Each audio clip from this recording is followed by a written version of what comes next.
The FBI warns that scammers are using ever-changing methods to wipe out people's life savings. Jeff Begaze has a story of a couple that almost lost thousands in a new type of email scam.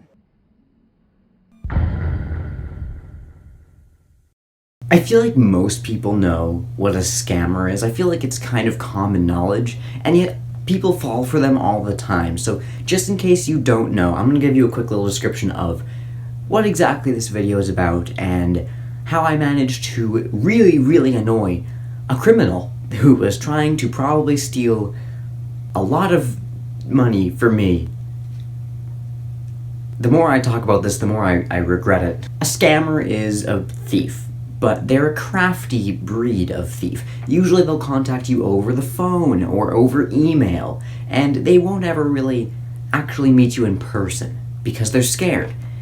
And that's smart. I don't blame them. That's a smart thing to do. You don't want to have to run into people's houses and steal their stuff. No, if you can do it from like across the planet, that makes you a lot safer. It's a smart strategy. But of course this means that they literally cower behind a screen and prey on people who don't know any better than to trust them, which is just a really messed up thing to do. And sometimes I do wonder how completely detached from things you must be to feel like it's okay to steal from unsuspecting people.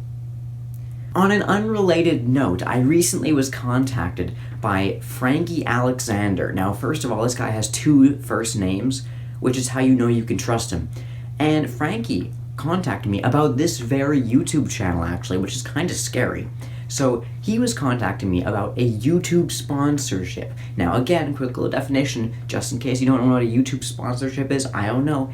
Maybe everybody does. Basically, it's when a company wants to give you money and you'll talk about their product on your channel.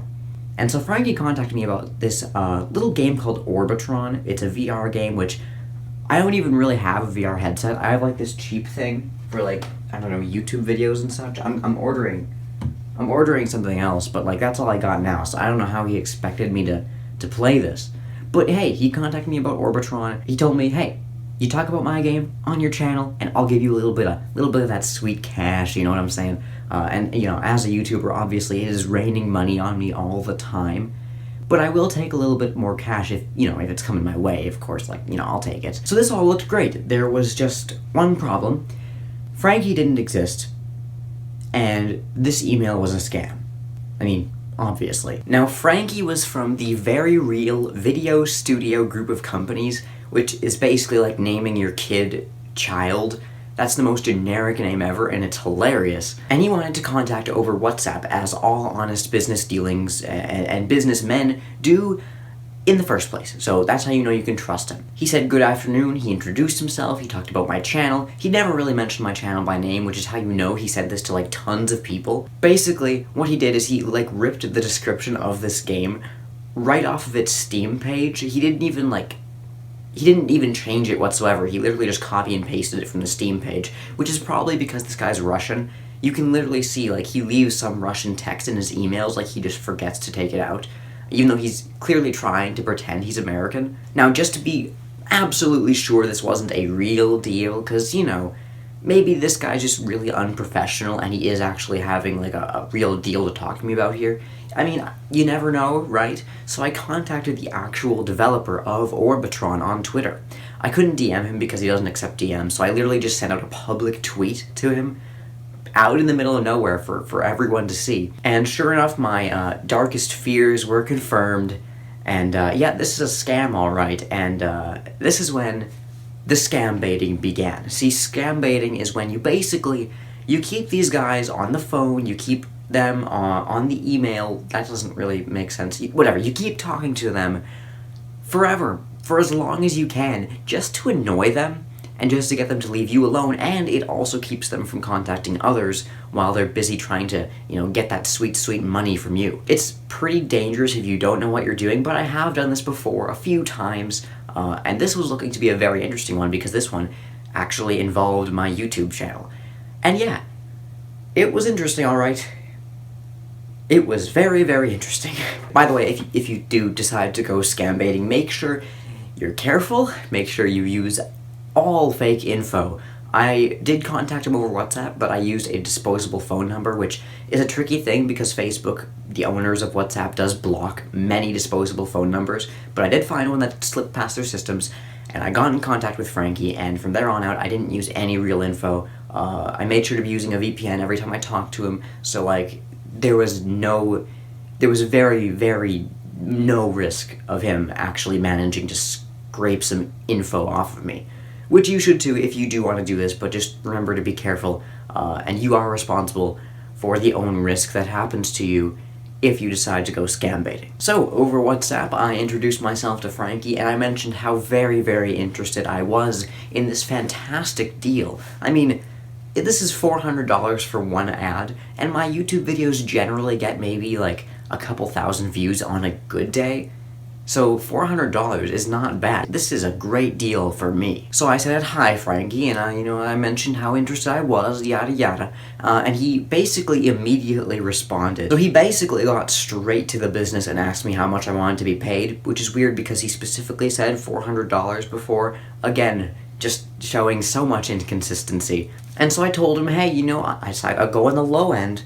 That way I make sure to bring him in. Like if I say even less money than he proposed, it's going to definitely, I'm going to get a bite here. I eventually settled on about $100 to $200. I decided we can figure it out later, and he agreed. Even though he had just asked me about the pay, immediately he was all like, oh, no, we'll talk about that later. So he's switching subjects very quickly. He seems to be in a bit of a rush, really. Now, this is where things get really interesting, and where his just utter lack of any sort of knowledge on how this type of thing works really starts to shine. I mean, I've never done any sponsorships before, but this was obvious even to me. Look at the contract he sent me next. Just look at this glorious, incredible thing. Look at... It's amazing, really. It's truly, truly incredible. I mean, for someone whose native language doesn't even seem to be English, this is... It looks professional once you get past, like, the first page. Some of this I probably, if I hadn't taken a closer look, wouldn't have even batted an eye at. It looks somewhat professional. So obviously I filled it out with just entirely fake information, information that completely contradicted with each other. Everything I entered was fake. The phone number I made sure didn't even connect to any real person. I made sure it was in a different country than the country I said I lived in, America. I used a completely fake address that actually led to a supermarket in Utah, and he didn't really seem to notice any of this because, again, he seemed to be really in a hurry to get things through here. But no, Frankie, I'm sorry, we've got to take our time here. Let's just relax, let's get through things slowly.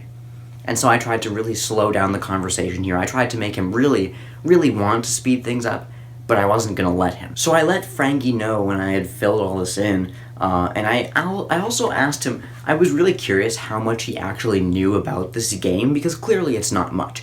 He doesn't actually work for this company. He doesn't know anything. And so I wanted to see, really how far does his knowledge reach about Orbitron? And it was the funniest thing, because I asked him, hey, is the game like getting any updates or something? Or is it getting a sequel? Or is there anything being worked on for the game at all right now? And he just completely ignored the question. Which is funny, because a simple Google search could have told him everything he needed to go, but he went with like the most suspicious sounding route. He's really raising a ton of red flags here, and he doesn't seem to notice.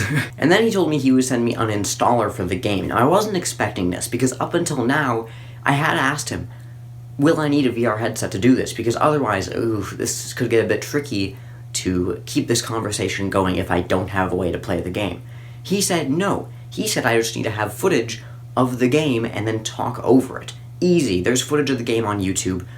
Simple, right? Now he's telling me I need to install the game. He doesn't even mention a VR headset right now, right? I don't even think he knows this game is VR. I don't think he knows a thing about this game. I think he's just completely making it up as he goes. And so he sends me what is supposed to look like an installer for the game, but again, it looks glorious. It makes my eyes bleed because it looks so bad. But I ignored that and asked him, hey, are you guys working on any new games, any new projects? And he says, oh, yeah, we're working on a new project right now. but I can't tell you anything about it because it's top secret, you know? I'm sure it is. I'm sure it is. So this is where he tells me that, they rendered with private programs, so it may trigger my antivirus, which might swear. And then he tells me to turn my antivirus off before I open this game, which...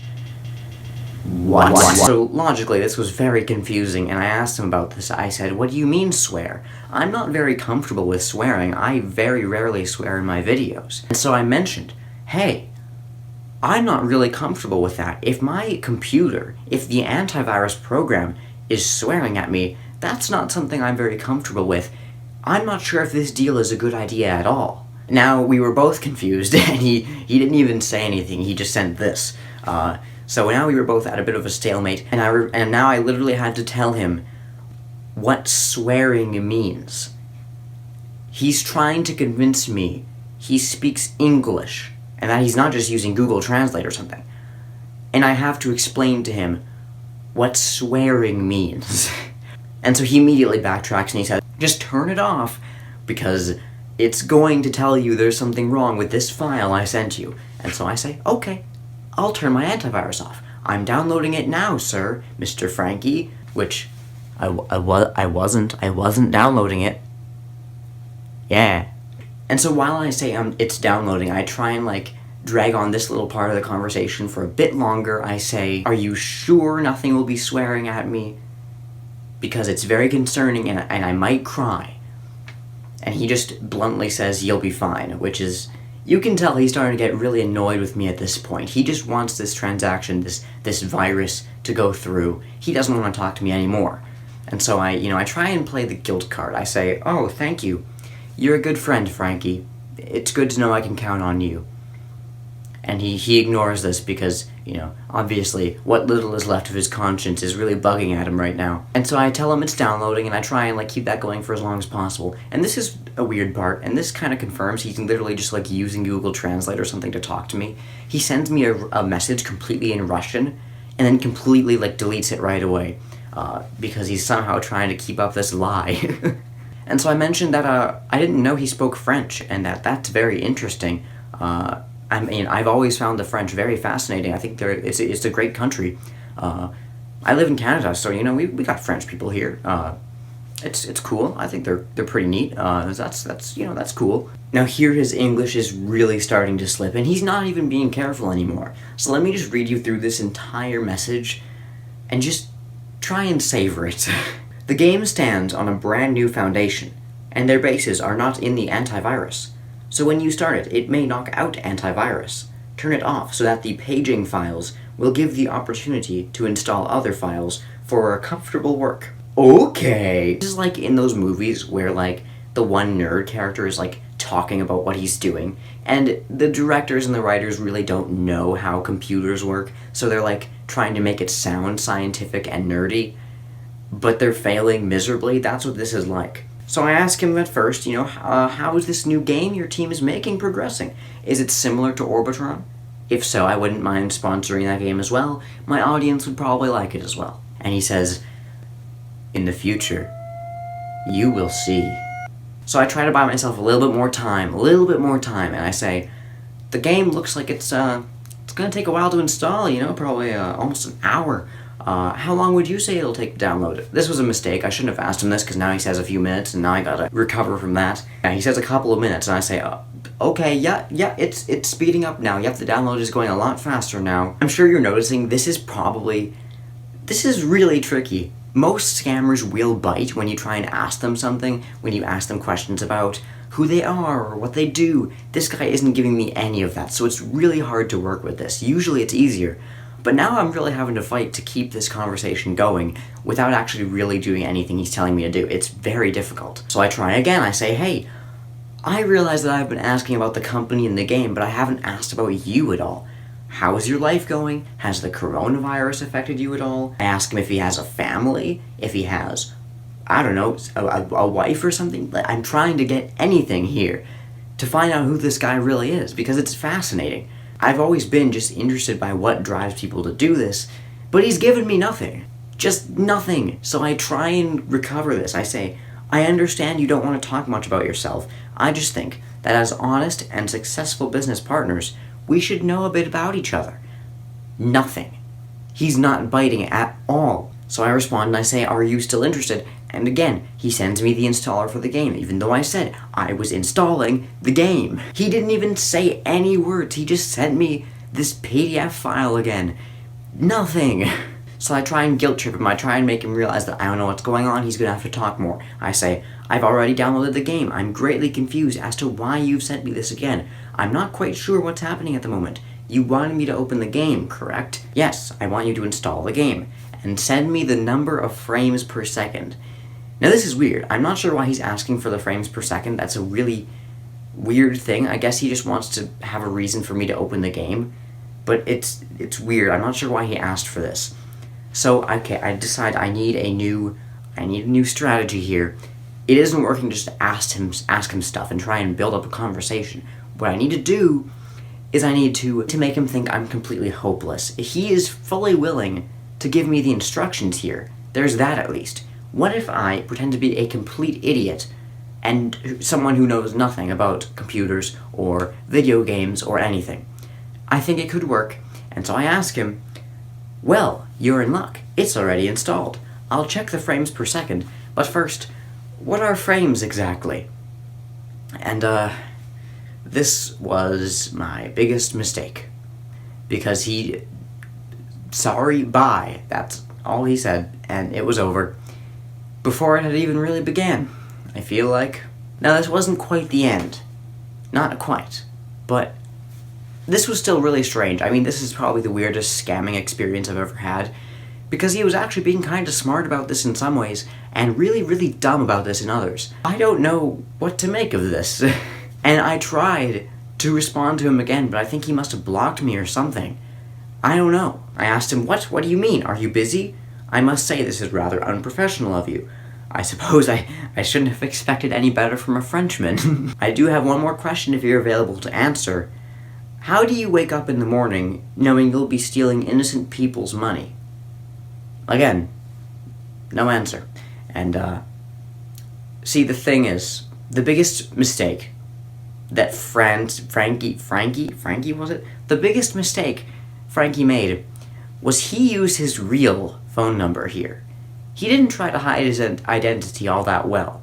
He used his real phone number, and so I was able to track him down and figure out who this guy really is.